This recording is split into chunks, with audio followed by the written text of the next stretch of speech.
Mirabantsika indray ary toko lasy toko vavy eto amin'ity fandarana mbarao ity amin'izao alarobia atoandro izao ny vahintsika ary dia razana mahery iday programme société eo anivon'ny FSCP PNUD mirabanao ny fandarana makasitraka namaly ny fanasana toko. Ya, miaraba tompoko dia miarabantsika rehetra piaino manaraka an'izao fandarana izao. Anbotsika ny resadresaka ary fa mahariparitana fohifohy an'ity hoe zao FSCP PNUD ity amin'ny akapobe. Eny tompoko ny FSCP PNUD na teny anglisy moa izy io hoe Global Environment Society Small Grants Programme dia tahirim-bola iraisam-pirenena amin'ny fiarovana ny tontolo iainana.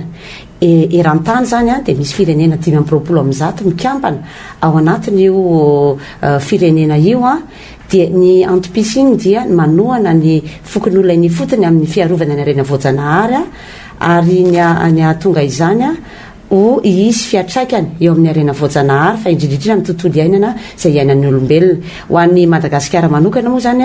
raha ny FSCP PNUD eran-tany dia efa 30 taona izy fa ho an'ny Madagasikara dia tamin'ny 7 izany hoe 15 taona zany raha ny fanorenana ny teto Madagasikara. Idirantsika lalindalina le hoe fiarovana ny tontolo iainana eny fotony irana amin'ny fokon'olona miseho amin'ny endrika ohatry ny ahoana izy. Zava-dehibe mihitsy izay hoe ho anay manokana satria izay mampiavaka anay taorian'ny fifaranarahana raisam-pirenena tamin'ny 2017 tany Rio izany hoe fanomezana andraikitra ny fokon'olona eny fotony amin'ny fitantanana harena voajanahary satria samy nanaiky ny eran-tany fa zava-dehibe ny fahazonan'izay hoe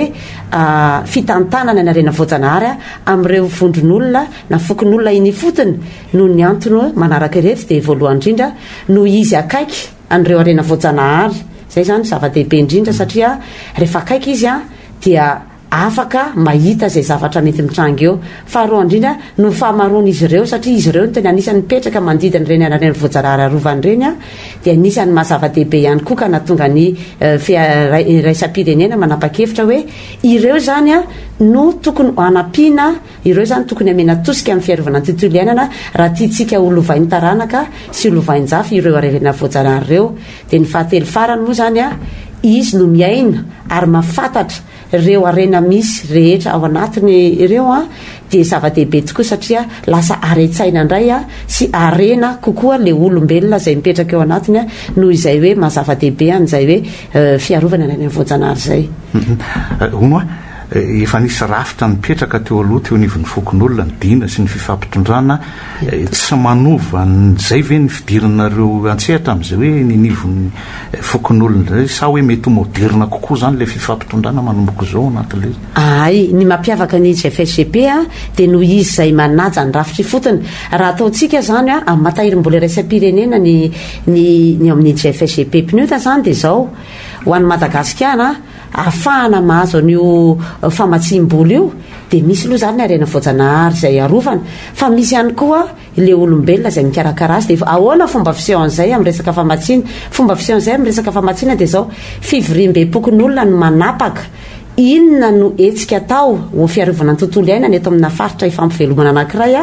ary inona no sy ampiarinana velopo entina manatsara ny fari-piainana. Izany rehetrarehetra izany nefa dia mifandroy amin'ny resaka fanajana kolontsaina, fanajana ny fifampitondrana misy. Ho anay manokana zany raha misy ny dina-pokon'olona izay ifampifehezana ny fotony dia vao maika manamafy ny fifandraisana mametosika amin'ny resaka fanamafisana ny fitantanana sy ny fanajana raikitra eny fotony ho an'ireo fokon'olona ireo. Izany hoe raha ataontsika fitinina dia hoe tsy manala ny zavatra efa misy fa tena manome lanja ary manome hasiny an'ireo fomba mampanao eny atoerana amin'ny alalan'ny fiarovana ny harena voajanahary fa indrindrindra ihany koa ny fanatsarana ny fari-piainana izay tena tsy maintsy mifandrindra amin'ny harena voajanahary satria tsy ho vita fotsiny ny tontolo iainana fiarovana tontolo iainana ireo raha tsy misy izay hoe fanatsarana ny fari-piainana izay ao anatin'ny fanajana ny kolontsaina ary izay ny tena mampiavaka ny FSCP PNUD eto Madagasikara. Hono ny zava-mitranga matetika tafiditra ny resaka ny olona ny fananana tany le resaka fiarovana ny tontolo iainana ray zay fa faharoa misy ihany koa ny karazana amboletra ataona mety ho teratany malagasy na vahiny amin'ny fidirana amin'ireny mety hoe faritra rovana na tontolo iainana rovana ireny ohatry ny ahoana ny fijerinareo an'izay tena marina tokoa zay fa nisy mihitsy ny resaka hoe ataontsika hoe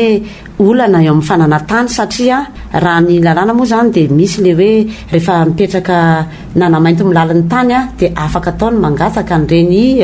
ataontsika hoe fisoratana ny tany ireny zo fitompoina ao anatin'le tany ireny ary anisany etsika izay ataonay amin'ny fanohanana fokon'olona io resaka fanamafisana ny lalàna amin'ny fananatany io andraikitray zany ao anatin'izay famatsiny zay mampafantatra ireny fokon'olo ireny ny zosy ny andraikitra amin'ny fananatany zava-dehibe zay ho anay satria manome antoka ho an'ny asa zay ao atao mba olo vaintaranaka mahakasika ihany koa aloha zany ny hitantsika fa anisan'izay tokony fanatsarana misy eto amin'ny firenentsika moa zany ny fifanitsahany zo ny arena kibony tany sy ny arena ambony tany satria ny matetika ny arena voajanahary dia ataontsika hoe tsy azo ataontsika hoe misy ireo arena any kibony tany tsy azo avoazina fa ny ambony tany azo avoazina kanefany ireo arena voajanahary ireo taroana fa ireo ny tena mamelona ataontsika hoe kibo na ihany koa atao hoe sinibe izay mamelona atsika mamelona ny olombelona rehetra ao anatin'izay faritra misy an'ireny arena voajanahary zay ataontsika hoe tantany ireny dia raha iverintsika amin'ny resaka hoe misy ny manao amboletra amin'ny resaka fananatany dia anisany tena hoe fanomezana voalohany indrindra loha zay amafisinay amin'ny fandraisana ndraikitra fokon'olona dia ny fampianarana azy amin'ny fiarovana ny taniny mba ho tena mafy ao anatin'izany firaisankina satria raha tsy anatin'ny firaisankina pokon'olona dia tena tsy afaka miaro ny tany ny olona raha ohatra ka mandeha tsirairay faharoa manarak'izay resaka fa ataontsika hoe fifampiresahana zay zany zava-dehibe koa ny fifampiresahana satria misy ao anatin'izay fifampiresahana zay no ahitana vahaolana entina makafepetra rehetra marina tokoa moa fa hoe misy ny lalàna zay ampiarina eto Madagasikara momba n'ireny lalàna momba ny fananatany ireny fa ankehitriny aloha zany zao dia mbola na ny satatany misy dia ny tany-panjakana na le satatany mbola hoe an'olo-tokana fa eo indrindratsika zany anatin'izay mbola famolavolana sy fanaovana atsisika sy ahitaky amin'ny fanomezana an'ireny hoe fananatany ho an'ny fokon'olona mba hahafahany manao ataontsika hoe manao an'izay asa fampivoarana ny Madagasikara zay ono misy fanofanana momba ny lalàna nireo fokon'olon'ireo hoe na koa hoe fanomezana fahalalàna azy amin'ny hoe ohatrohatra ny aona raha itorona misy tranga amin'izay ohatra iraka Madagasikara efa nisy zay ataontsika hoe fiofanana sy fanamafisana fahaiza-manao an'ny fokon'olo zay amin'ny resaka lalàna ny fananatany ary mbola voatsela koa zany zay zao nanao an'izay fitsidihana iraka Madagasikara ary nisy boky mihitsy navoaka ho an'izay hoe ahoana fomba fanaovana ahitaky ahoana ny fomba fanaovana an'izay hoe fitoriana raha ohatra ka misy trangan-javatra zay ahina na zavatra hita hoe tokony hitarainana ka ampahafantarina nireo manam-pahefana isanambaratonga fa indrindrindra ihany koa ny malagasy dia nisy tanteraka mihitsy zay tompoka eo anivon'ny fokon'olona satria mahatsiaro zay fa tsy zava-dehibe mahakasika ny lalàna moa ny resaka dia lalàna fananatany fa tsy izay ihany koa nefa ny zavatra efa natao fa io resaka fifampitondrana amin'ny resaka fandriampahalemana eo ihany koa ny resaka hoe fampiroboroboana ny toe-karena satria tsy voatery mpiarany tontolo iainana tsy voatery koa hoe mpandrarà ka afaka misehatra an'izay zavatra zay fa ao ihany koa ny lalàna ihany koa mahakasika ny resaka hoe fampahafantarana ny resaka serasera zany rehetra zany zany dia anisany zavatra natao ainanivon'ny fokon'olona tsirairay avy ary amafisina foana fahaiza-manao an'izy ireo olo ireo dia efa mahafay ny lalàna zay tsy hoe ny amin'ny lalàna manontolo fa tena hoe ny tsara ho fantatra tokony ho fantatra entina miatrika eny fotony iverenako zay rehefa avy eo fa mahakasika n'le hoe fiarovana ny tontolo iainana mihitsy tsy ny olona velo ny tokony ho jerena voalohany zay vao le gidro sy le ala sy ny sisa zany hoe le fiarina ahafahany miaina sy ny velona ve ny jerena voalohany zay vao le tontolo iainana ny lalàna le famatsim-bola dia tena maneran-tany ho an'ny JVGP dia misy an'ilay zavatra zay le anaky efatra zay ny fiarovana rena voajanahary ny fanatsarana farim-piainana fanomezana asa ny ankolontsaina ary ny fanamafisana ny fahaiza-manao ireo efatra ireo zany ao anatin'ny famatsim-bola anatin'ny tetika asa dia miara mirindra tsy afaka mandeha irery satria tsy afaka mandeha irery ny tontolo iainana, tsy afaka mandeha irery koa raha hoe fari-piainana fotsiny a fa raha tsy misaraka amin'le fanomezaka azy satria hitantsika zao fa mitoerana maro a matoa mbola voatahiry ny ala dia noho ireo le fokon'olona izay manaja ny fomba mampanao amin'ny resaka fady anatin'le toerana ary reny toerana misy fady reny matetika ny tena toerana voaro a raha ny eto Madagasikara fitopolo isan-jato ny fambatsim-bola tena ho atao ho hita maso ary ho azo tapahitana ny vokatra azo atao. Ohatra misy ireo tany ampiandohany zay a misy ireo famatsim-bola nyreo le vehivavy tsy nanamaky teny sy nanoratra akory dia napina izy tamin'ny resaka hoe resaka famatsinana angovo amin'ny herinaratra mandeha masoandro, napina tosika izy zany nandeha nakany nahazo fiofanana nakany Inde verina vana izy a lasa raisinay a ho anivon'ny fiarahamonina ho vehivavy enjeniera amina angovo a satria ireo vehivavy enjeniera io afaka mavita miakatra any ambony tafitrano a mametraka an'izay ataontsika hoe jiro ho an'ny tokantrano amanjato ireo vehivavy ireo ary noho ny fisian'izay nefany a dia niteraka fiatraikany amin'ny resaka fiarahana voajanahary hoe ity arena voajanahary ity ny tena nahatonga antsika nanao anio a ka hokolohintsika le izy ny fahazoana jiro nahafahana nampitombo ny fanaovana asarary a rehefa nitombo ny asarary a afaka miasa amin'ny alina kokoa izy ny aretina tratra moa zany a amin'ny resaka fanaovana petrola ny ena ao anatin'izay zavatra zay moa zany ataontsika hoe raha resaka ngovo fa ny akoatr'izay nefa amana ataontsika hoe fikambanana tsy latsaky ny telonjato eto Madagasikara no nanao an'izany hoe fotodrafitrasa nametraka fotodrafitrasa ivorian'ny fokon'olona ivitoerana ho fanamafisana amin'ny fahaiza-manao fa reny fotodrafitrasa reny dia tena hoe tsy andoavam-bola fa tena ifanakalozana ifanabeazana amin'ny resaka tontolo iainana amin'ny resaka fanatsarana ny hoe fampianarana ny teknika mpamboleny teknika piopiny eny ananivon'ny resehatra reny. Ao ihany koa reny hoe fanaovana nyreny ataontsika hoe rano madio na ihany koa re fanaovana hoe ataontsika hoe tohadrano izay afaka manondraka tanimbaranina hektara tsy lavitra izay fotsiny zao ny ataontsika hoe tsy atany fotsy a noho ny fanaovana kanal dia reny tohadrano reny a amana hektara zao tsika herintaona na navitan'le kanala fa 100 taona ny vokatra miakatra ny vokatra vary rojomena any tany fotsy a any ambodipoiny zava-dehibe zany satria misy akony amin'ny fiainan'olombelona mihitsiny a ny zavatra izay atao a ao anatiny io mame sarobidy ny tontolo iainana io. Iverenako amin'izay le any fotony araky ny nambara teo dia le fiovoan'ny toetrandro ray a le fifindramonina fobe a ny zava-misy zao dia simba ny alaonko any avaratra ny vokatra fifindramonina zay a teo ihany koa ny alan'ny antimena tia mena be a ohatrotriny ahoana ny ijerenareo an'izay zavatra tena marina mihitsy fa misy ny fahasimbana ary ny tena olana raha dia matetika miazakazaka mafy ny fahasimbana noho ny ataontsika hoe fiarovana eto mihitsy zany dia hita hoe eo amin'le politika n'le fiarovana zany a hita hoe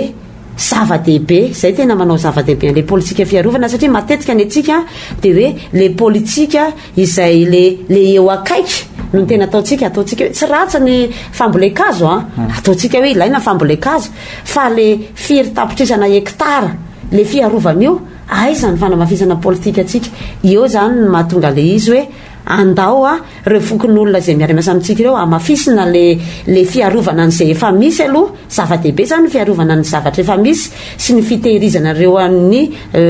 olovain-jafy akoatran'izay efa atao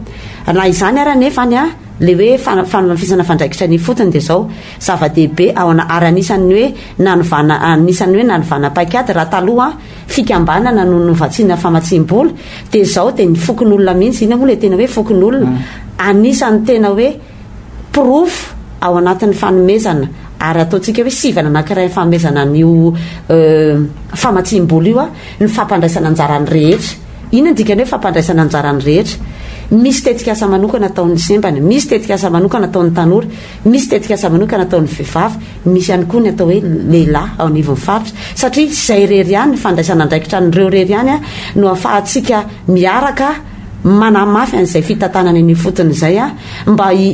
anenana ozy izy ahaka n'ireo le hoe fanaovana n'ireo le fanenana n'ireo le fiatrehana fivavahan'ny toetrandro anisan'ny ataontsika hoe politika ho nataonay a ary efa nisy zany zao a ho fiatrehan'ny fokon'olona fivavahan'ny toetrandro dia ohatran'izao ilay fisehoany. Misy ny famatsiana masom-boly a ho an'izy ireo famatsim-bola antsiroroka ohatra zany any Antsimondrevana izay tena misy ny ataontsika hoe manana olana lehibe indrindra amin'ny ara-tsakafo. Dia io masom-boly io zao a 7 andro a dia efa afaka mamokatra na tsisy orana ary zany a dia tonga dia efa ao anatin'izay a dia tonga dia afaka misy sakafo zany a ireo olombelo ireo ahafahany entiny miatrika andreo fivahan'ny toetrandro. Misy ihany koa ireo le hoe ataontsika hoe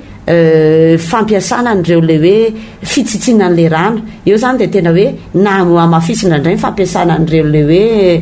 hoe fampiasana ny rano hoe rehefa avy ny orana dia fomba hitehirizana ny rano a amin'ny alalan'ireo fanaovana n'ireo le ataontsika hoe fotodrafitrasa izay goavana entina hitehirizana n'ireo rano ireo a amina volana maromaro mba entina mivelona aloha zany a ho an'ny olombelona ho fivelomana fa ihany koa entina anaovana n'ireny hoe tosika amin'ny fanampiana ny fambolena. Zany zany anisan'ny hoe zava-dehibe amin'ny fahaizan'ny fokon'olona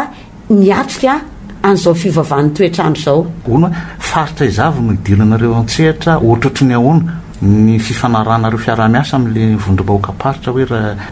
hiara-iasa aminareo ohatrotry ny ahoana ny dingana atao sy ny sisa. Ny dingana rana moa zany dia misy ireo le ataontsika hoe sokajin'asa izay voakasika ao anatin'ny famatsim-bola. Izany hoe ny sokajin'olona rehetra zany afaka mangataka famatsim-bola daholo a ao anatin'ny JFSGP rehefa mamaly an'izao ataontsika hoe 7 voalohany a misy ny arena voajanahary izay arovana ataontsika hoe manana ala manana biby arovana izay mampiavaka Madagasikara anisan'izay. Misy indray koa ny fiarovana ny nofotany hitantsika fa any amin'ny faritra ataontsika hoe lalany makany Ambatondrazaka iny betsaka ny lavaka ao anatin'ilay izy. Rehefa misy nitetika asa izay fiarovana n'ireny nofotany famerenana n'ireny nofotany ireny dia anisany azo atao azo vatsiny izay tetika azy izay. Misy ihany koa ny resaka hoe famadihana n'ireo fako na fako plastika zany na fako ataontsika ara-boajanahary famadihana ireny misy izay ary ankehitriny izao anisany tena vokatra azo tsapahitana zareo avy any Matsiatra ambony izay nanao ny namorona ny resaka hoe sarbo biolojika fa izany olona zany any amin'ny faritra zany sady izy no namorona le fitaovana entina manodina ny sarbo ekôlôjika io mba ho tena ho ataontsika hoe hiparitaka eraka Madagasikara fa raha tamin'ny teo aloha 100 kilao ny vitan'ny tanana satria tontona amin'ny tanana zany izy fa ankehitriny izy efa mahavitana amin'izany hoe 10 kilao noho izay fitaovana namboarina malagasy naprisihana hikaroka ao anatin'izay zavatra izay. Eo ihany koa ny fanatsarana ny resaka hoe tanàn-dehibe anisan'ny azo atao koa zany izay ao anatin'ny famatsiana. Ny dikan'izany dia hoe rehefa makasika ny fanatsarana ny hoe tontolo iainan'ny olombelona satria zava-dehibe izay dia anisan'ny azo vatsiana avokoa. Ny rarina fotsiny zany dia hoe ny isy ny fifanarahana eo anivon'ny fanjakana mba hampitomboana izay hoe famatsim-bola eo anivon'ny fokon'olona izay satria raha ny voalohany indrindra teo Madagasikara ny JFSGP no samy niditra tao anatin'izay hoe sehatra famatsim-bola fokon'olona izay no izy fahitana fa io no rafitra tena mahomby indrindra. Ohatra ray fotsiny zany any Antsohi misy an'izay ataontsika hoe fiarovana ny gana fotsimaso izay tsy misy era-tany afa-tsy Madagasikara rehetra dia rehefa natao no ny antso naparitaka eraka fokon'olona ny antso dia nisy fokon'olona nahita dia anisan'izay zavatra izay dia nisy ataontsika hoe fikambanana izay manokana nanao an'ny tonga dia nataony le ataontsika hoe fiompiana ambala ho fampitomboana anisany fa rehefa naverina tany amin'ny fokon'olona le izy dia anisany jerin''izany tenako tamin'ny herinandro fa naverina teny amin'ny sahan'ny fokon'olona le izy fa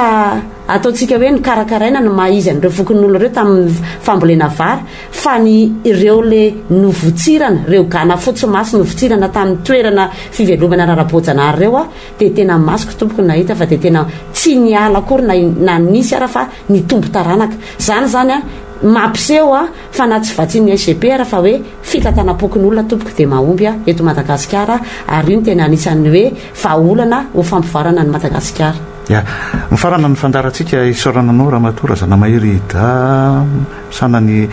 fandaranasa moa zany angamba amin'ny akapobeny programme société nivony JFSP PNUD izany makasitraka to misaotra tompoko dia misaotra naharitra ny ainy tompoko mandrapiresaka amin'ny fotoana manaraka indray ny ambarao veloma tompoko